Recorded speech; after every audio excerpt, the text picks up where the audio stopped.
নমস্কাৰ আমি জীৱন প্ৰক্ৰিয়া লাইফ প্ৰসেস এই চেপ্টাৰটো ষ্টাৰ্ট কৰিছিলো ফাৰ্স্ট পাৰ্টটো কৰিলো আজি আমি সেকেন্ড পাৰ্টত যাম তো 6.2 এটো আছে তোমাৰ পৰিপুষ্টি সো পৰিপুষ্টি যোৱাৰ আগতে আমি আগৰখিনি অলপ কৈছো তাত আমি কি কৰিছিলো শ্বসন প্ৰক্ৰিয়াৰ বিষয়ে পঢ়িছিলো সাধাৰণ ব্যাপনটো চাইছিলো ৰেচন ক্ৰিয়া চাইছিলো আৰু মানুহ এটা জীৱ কেনেকৈ জীৱিত অৱস্থাত থাকে সেই বস্তুটোৰ বিষয়ে আমি পঢ়িলো সো এটা পৰিপুষ্টিত যাম ইয়াত কি ক'লে যে আমি খোজ কাঢ়োতে অথবা সাইকেল চলাওতে শক্তিৰ প্ৰয়োজন হয় আনকি নিৰ্দিষ্ট একো ক্ৰিয়াকলাপত জড়িত নাথাকিলে আমাৰ শৰীৰত সুচাৰুৰূপে পৰিচালনা কৰিবলৈ শক্তিৰ প্ৰয়োজন আমি যদি একো কামো নকৰো তথাপিতো আমাক শক্তি লাগে গতিকে কি ক'লে যে আমাৰ দেহৰ বৃদ্ধি বিকাশ প্ৰটিন সংশ্লেষণ আৰু অন্যান্য ৰাসায়নিক উপাদানৰ বাবে দেহৰ বাহিৰৰ পৰা কিছুমান উপাদান গ্ৰহণ কৰিব লাগে এই উপাদানসমূহ হ'ল শক্তিৰ উৎস যাক আমি আহাৰ কওঁ যেটো আমি অলৰেডি পাইছো আগৰ টপিকটোত যে আহাৰ আমি কি কৰিব লাগে আমাৰ দেহটো বৃদ্ধি প্ৰটিন বিকাশ প্ৰটিনৰ সংশ্লেষণ অন্যান্য কামৰ কাৰণে আমি খাদ্য ল'ব লাগে যেটো ৰাসায়নিক প্ৰক্ৰিয়া আমাৰ শক্তি উৎপন্ন কৰে সো কি কৰে জীৱই সিহঁতৰ খাদ্য আহৰণ কেনেকৈ কৰে আমি কেনেকৈ খাদ্যটো আহৰণ কৰো সো হেতু বিষয়ে কৈছে যে সকলো জীৱৰে শক্তি আৰু বিভিন্ন উপাদানসমূহৰ প্ৰয়োজনীয়তা একেই কিন্তু ইয়াক আহৰণ কৰা প্ৰক্ৰিয়া বেলেগ বেলেগ আমাৰ প্ৰতিটো জীৱৰে সৰুৰ পৰা ডাঙৰলৈকে ধৰি সকলোৰে তেহেতৰ প্ৰয়োজনীয়তা একেই আৰু আহৰণ কৰা প্ৰক্ৰিয়াটো কিন্তু বেলেগ কিছুমান জীৱই সৰল অজৈবিক উৎস যেনে কাৰ্বন ডাই অক্সাইড পানী আৰু জৈৱ ৰাসায়নিক বিক্ৰিয়া ঘটাই খাদ্য আহৰণ কৰে কিছুমান জীৱই কি কৰে কাৰ্বন ডাই অক্সাইড পানী বা জৈৱ ৰাসায়নিক বিক্ৰিয়া কৰি বিক্ৰিয়া এটা ঘটাই নিজৰ দেহৰ ভিতৰত খাদ্যটো আহৰণ কৰে একেধৰণে খাদ্য আহৰণ কৰা জীৱ এনেধৰণে খাদ্য আহৰণ কৰা জীৱবোৰক স্বপোষী বোলে তো স্বপোষী জীৱ কাক বোলে যিবোৰ জীৱই সৰল অজৈবিক উৎস যেনে কাৰ্বন ডাই অক্সাইড পানী আৰু জৈৱিক ৰাসায়নিক বিক্ৰিয়া ঘটাই খাদ্য আহৰণ কৰে সেইবোৰ জীৱকে স্বপোষী জীৱ বোলে ইম্পৰ্টেন্ট হয় এটো সো সকলো প্ৰকাৰৰ সেউজীয়া উদ্ভিদ কিছুমান বেক্টেৰিয়া এই শ্ৰেণীৰ জীৱ যিমান উদ্ভিদ আছে গছ যিমান আছে সেউজীয়া আৰু কিছুমান বেক্টেৰিয়া আছে এইটো শ্ৰেণীৰ জীৱ যিখিনি এইগিটা কৰি কাৰ্বন ডাই অক্সাইড পানী কৰি ৰাসায়নিক জৈৱিক কৰি খাদ্যটো আহৰণ কৰে অন্য কিছুমান জীৱৰ খাদ্য অতিল জটিল কিছুমান জীৱৰ খাদ্যটো অতি জটিল থাকে এই জটিল খাদ্যসমূহ শৰীৰৰ বৃদ্ধি আৰু বিকাশৰ উপযোগীভাৱে সৰল অৱস্থালৈ পৰিৱৰ্তন কৰিব লাগে সো সৰল খাদ্যসমূহ দেহৰ গঠন বৃদ্ধিত প্ৰয়োগ কৰে বাকি কিছুমান জীৱ গছ বা বেক্টেৰিয়া বাহিৰে বাকি জীৱৰ খাদ্য ব্যৱস্থাটো অতি জটিল হয় আৰু হেবোৰে এটা ৰাসায়নিক বিক্ৰিয়া কৰি তেহেতক এটা সৰল অৱস্থালৈ নিব লাগে খাদ্যৰ জটিল অৱস্থাৰ পৰা সৰল অৱস্থালৈ পৰিৱৰ্তন কৰিবলৈ জীৱই জৈৱিক অনুঘটক বায়'কেটালিষ্ট ব্যৱহাৰ কৰে এই কেটালিষ্ট ব্যৱহাৰ কৰে যেটো আমি কেমিষ্ট্ৰিত পাইছা তোমালোকে কেটালিষ্ট অনুঘটক হয় এটো এটা বিক্ৰিয়াত তেহেতি বস্তু এটা জলদি হোৱাত সহায় কৰে সোনকালে বিক্ৰিয়াটো সম্পন্ন হোৱাত সহায় কৰে সো খাদ্যক জটিলৰ পৰা সৰললৈ নিবলৈ হলে কি কৰা হয় খাদ্যৰ জৈৱ অনুঘটক ব্যৱহাৰ কৰে এই জৈৱ অনুঘটকবোৰক উৎসেচক এনজাইমছ বুলি কোৱা হয় সো এনজাইমছ কি কৰে যে খাদ্যবোৰ জটিলৰ পৰা সৰল কৰিবলৈ হলে যিবোৰ আমি ব্যৱহাৰ কৰো অনুঘটক জৈৱ অনুঘটক তাকে উৎসেচক বা এনজাইম বুলি কোৱা হয় সো এনেধৰণৰ খাদ্য আহৰণ কৰা জীৱক পৰপোষী এই জীৱবোৰক পৰপোষী বুলি কোৱা হয় এই পৰপোষী জীৱবোৰ প্ৰত্যক্ষ আৰু পৰোক্ষভাৱে জীয়াই থাকিবলৈ স্বপোষী জীৱৰ ওপৰত নিৰ্ভৰশীল ভেকুৰ অন্য প্ৰাণীসমূহ হৈছে পৰপোষী জীৱ সো এই টাইপৰ যেটো খাদ্য আহৰণ কৰে বেলেগৰ জৈৱিক অনুঘটকৰ দ্বাৰা সেইবোৰক কোৱা হয় পৰপোষী জীৱ আৰু এই পৰপোষী জীৱৰ ভিতৰত পৰে তোমাৰ ভেকুৰ আৰু অন্য কিছুমান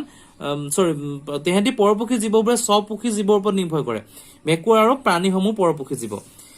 এতিয়া হলে স্বপোষীয় পৰিপুষ্টি আমি কিটা পৰিপুষ্টি কিটা পঢ়িলো প্ৰথমটো স্বপোষী পালো তাৰপৰা নেক্সট আমি পালো পৰপোষীটো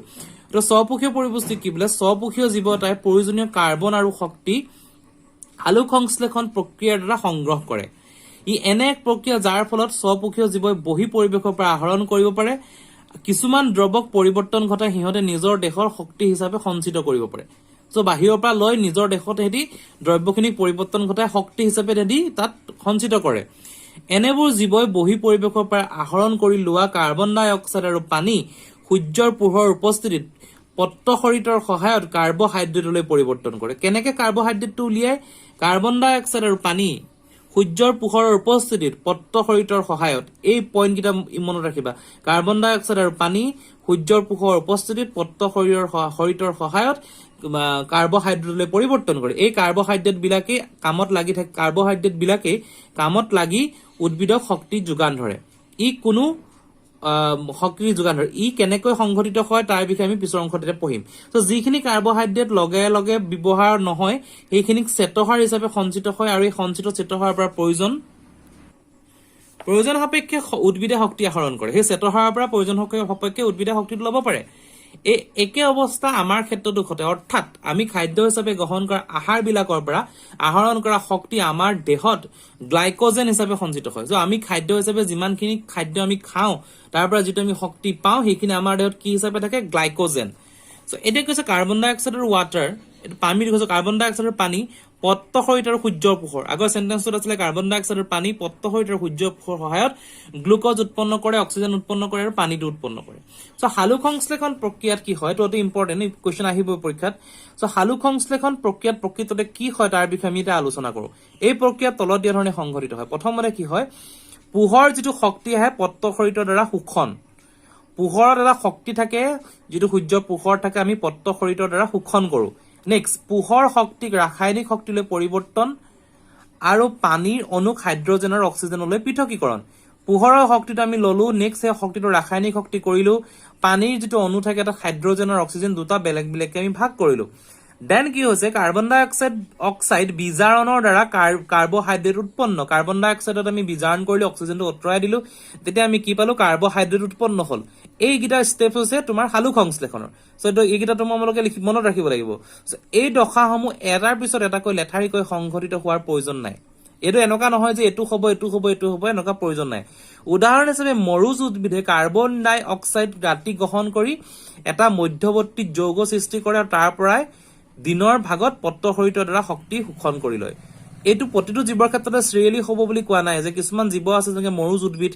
মৰুভূমিৰ যিখিনি উদ্ভিদ কাৰ্বন ডাই অক্সাইড ৰাতি ভাগত গ্ৰহণ কৰি মধ্যৱৰ্তী যৌগ সৃষ্টি কৰে যৌগ এটা বনাই থয় তাৰ পৰাই দিনৰ ভাগত পত্ৰশৰীতৰ দ্বাৰা শক্তিটো শোষণ কৰি লয় উল্লেখিত হালুক সংশ্লেষণ বিক্ৰিয়া উপাংশসমূহ কিমান আৱশ্যকীয় আমি আলোচনা কৰিছো সো এতিয়া কি কৈছে যে তোমালোকে উদ্ভিদৰ প্ৰস্থ সেট 6.1ত দিয়া আছে অতি মনোযোগে অনুবীক্ষণ যন্ত্ৰ নিৰীক্ষণ কৰিলে তেতিয়া কিছুমান কোষত সেউজীয়া বৰ্ণৰ বিন্দু দেখা পোৱা যায় এই সেউজীয়া বৰ্ণৰ বিন্দু বিলাকে হৈছে হৰিত কণা পত্ৰশৰীত আছিল আমি হৰিত কণা পালো হৰিত কণা নামৰ কোষ অংগাণু য'ত পত্ৰশৰীত বিলাক সিঁচৰিত হৈ থাকে এই সেউজীয়া যিখিনি বিন্দু থাকে গছৰ পাতত সেইবোৰ হৈছে হৰিত কণা নামৰ এটা কোষৰ অংগাণু এটা কোষৰ এটা অংগ হয় য'ত পত্ৰশৰীত সিঁচৰিত থাকে এতিয়া আমি কাৰ্যকলাপৰ হালুক সংশ্লেষণটো চাম সো এতিয়া ড্ৰয়িংটো চাইছো যে ইয়াত কি ক'লে যে এইখিনি হল উদ্ভিদৰ হৰিত কণা এই হালধীয়াখিনি হৰিত কণা তোমাৰ বায়ু গহ্বৰ থাকে বায়ু ৰক্ষী থাকে আৰু তাৰ ওপৰত তোমাৰ এই উদ্ভিদৰ কমপ্লিট প্ৰস্থছেদৰ ড্ৰয়িংটো ইয়াত অঁকা হৈছে এই হালধীয়া বস্তুকেইটা হল হৰিত কণা সেইকেইটাৰ বিষয়ে যিটো আমি সেউজীয়া বস্তুকেইটা হল হৰিত কণা তাৰ কিছুমান কাৰ্যকলাপ দিছে তো কাৰ্যকলাপখিনি তোমালোকে পঢ়িবা কাৰ্যকলাপত মই নাযাওঁ মেইন টপিকটোত যাওঁ গতিকে এই বস্তুটোৱে হল উদ্ভিদৰ হালুক সংশ্লেষণৰ মেইন পইণ্ট হল এই তিনিটা সেই তিনিটা তোমালোকে ইম্পৰ্টেণ্ট হয় তো নেক্সট আমি কি ক'লে যেতিয়া আমি তেওঁলোকে কাৰ্যকলাপ কৰিলে তাৰ পৰা এইটো বস্তু পালে যে উদ্ভিদে কাৰ্বন ডাই অক্সাইড কেনেকৈ আহৰণ কৰে তাৰ বিষয়ে আলোচনা কৰো ক্লাছ আগত পাইছে তোমালোকে যে উদ্ভিদৰ পাতৰ উপৰিভাগত থকা নিচেই সৰু ৰন্ধ কিছুমানৰ বিষয়ে কোৱা আছে যাক পত্ৰৰন্ধ বোলে উদ্ভিদৰ পাতটোত যদি তুমি চোৱা ওপৰৰ ভাগত সৰু ফুটা থাকে যিটোক আমি পত্ৰৰন্ধ বুলি ক'ব পাৰো চিত্ৰ 6.3 দিয়া আছে পত্ৰৰন্ধ এইখিনি পত্ৰৰন্ধ হালুক সংশ্লেষণ প্ৰক্ৰিয়াৰ বাবে লাগতিয়াল বিশাল পৰিমাণৰ গেছৰ আদান প্ৰদান এই ৰন্ধবিলাকৰ মাজেৰে হয় উদ্ভিদৰ কি হয় পত্ৰৰন্ধটো এইটো পত্ৰৰন্ধটো ক্লৰোপ্লাষ্ট থাকে এইখিনি ৰক্ষী কোষ এইখিনি মনত ৰাখিব লাগিব প্ৰতিটো টাৰ্ম সো হালুক সংশ্লেষণৰ কাৰণে কি হয় গেছৰ আদান প্ৰদান হয় এই পত্ৰৰন্ধেদি এই ৰন্ধৰ মাজে সংঘটিত কিন্তু এইটো মনত ৰাখিব লগা কথা যে গেছৰ আদান প্ৰদানৰ উপৰিও কাণ্ড শিপাৰ উপৰিভাগৰ যোগেদিও সংঘটিত হয় গেছৰ আদান প্ৰদানৰ উপৰিও কাণ্ড শিপাৰ উপৰিভাগৰ যোগেদি এইখিনি সংঘটিত যিহেতু সেই একে পত্ৰৰন্ধৰ যোগেদি বিশাল পৰিমাণৰ পানীও এৰি দিব লাগে সেয়েহে হালুক সংশ্লেষণ প্ৰক্ৰিয়াৰ বাবে কাৰ্বন ডাই অক্সাইডৰ প্ৰয়োজন নোহোৱাৰ সময়ত পত্ৰৰন্ধৰ ছিদ্ৰ বন্ধ হৈ থাকে যেতিয়া আমি হালুক সংশ্লেষণ প্ৰক্ৰিয়াটো কৰো কাৰ্বন ডাই অক্সাইডৰ যেতিয়া আমাৰ প্ৰয়োজন নহয় তেতিয়া কি হয় পত্ৰৰন্ধৰ যিটো ছিদ্ৰ থাকে সেইটো বন্ধ থাকে নৰ্মেলি উশাহ নিশাহত লাগে পত্ৰৰন্ধৰ ছিদ্ৰটো কিন্তু হালুক সংশ্লেষণৰ বিক্ৰিয়াৰ বাবে কাৰ্বন ডাই অক্সাইডৰ প্ৰয়োজন যেতিয়া আমাৰ যিটো সময়ত নহয় পত্ৰৰন্ধ বন্ধ থাকে পত্ৰৰন্ধৰ ছিদ্ৰ মুক্ত আৰু বন্ধ হোৱাৰ পৰিঘটনাটো পত্ৰৰন্ধৰ ৰক্ষী কোষ দুটাই কিছুমান কাৰ্যৰ যোগেদি নিয়ন্ত্ৰণ কৰে ৰক্ষী কোষ দুটালৈ পানী সোমালে সিহঁত স্ফীত হৈ পৰে বহল হৈ পৰে ফলত পত্ৰৰন্ধৰ ছিদ্ৰ মুকলি হয় একেদৰে যেতিয়া ৰক্ষী কোষ দুটাৰ সংকুচিত হয় তেতিয়া পত্ৰৰন্ধৰ ছিদ্ৰটো বন্ধ হৈ পৰে এইটো হল এই প্ৰথমতে কি হল পত্ৰৰন্ধৰ ছিদ্ৰ খোলা এইকেইটা ৰক্ষী কোষ আছে তেহেঁতি নিজে তোমাৰ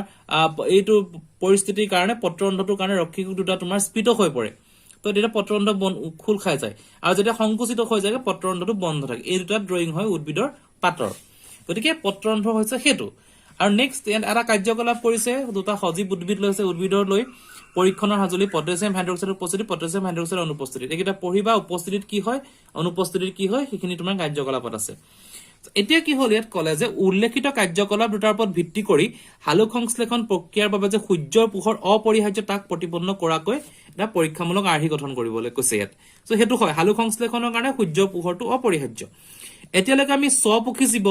কেনেকৈ শক্তি আহৰণ কৰে তাৰ বিষয়ে আলোচনা কৰিছো উদ্ভিদৰ বিষয়ে পঢ়িলো হিহঁতৰ শৰীৰৰ গঠন বা অন্য কিছুমান কেঁচা সামগ্ৰীৰ প্ৰয়োজন হয় হিহঁতৰ শৰীৰৰ গঠনৰ বাবে অন্য কিছুমান কেঁচা সামগ্ৰীৰ প্ৰয়োজন স্থলজ উদ্ভিদে হালুক সংশ্লেষণ প্ৰক্ৰিয়াৰ বাবে প্ৰয়োজনীয় পানী মাটিৰ পৰা শিপাৰ সহায়েৰে শোষণ কৰি লয় যিখিনি স্থলজ উদ্ভিদ থাকে আনকি দ্ৰৱ যেনে নাইট্ৰজেন ফসফৰাছ আইৰণ আৰু মেংগানিজ আদি মাটিৰ পৰাই আহৰণ কৰে ইয়াৰে নাইট্ৰজেন মৌলবিদ প্ৰটিন আৰু আন কিছুমান যৌগ হালুক সংশ্লেষণৰ বাবে অতি প্ৰয়োজন গতিকে হালুক সংশ্লেষণৰ এইখিনি প্ৰয়োজন হয় ইয়াক অজৈব নাইট্ৰেট আৰু নাইট্ৰাইট হিচাপে আহৰণ কৰি লয় কেতিয়াবা বেক্টেৰিয়া বায়ুমণ্ডলৰ নাইট্ৰজেনৰ পৰা কিছুমান জৈৱ যৌগৰো এইবোৰ পৰা আহৰণ কৰি লয় গতিকে হেতু গুটে স্বপক্ষী জীৱৰ পৰিপুষ্টিটো কলে এটা আমি নেক্সট স্টেপত যাম যে পৰপোষিত পুষ্টি স্বপক্ষী পালো যিখিনি নিজে নিজৰ লগতে জীয়াই থাকে এটা পৰপোষিত পুষ্টি কেনেকে হল যে প্ৰত্যেক জীৱই ইয়াৰ পাৰিপাৰ্শ্বিকৰ লগত অভিযোজন কৰি চলিব লগা হয় পাৰিপাৰ্শ্বিকত পোৱা খাদ্যৰ ওপৰত খাদ্য আহৰণৰ ওপৰত নিৰ্ভৰ কৰি জীৱৰ পুষ্টি ভিন্ন প্ৰকাৰৰ হয়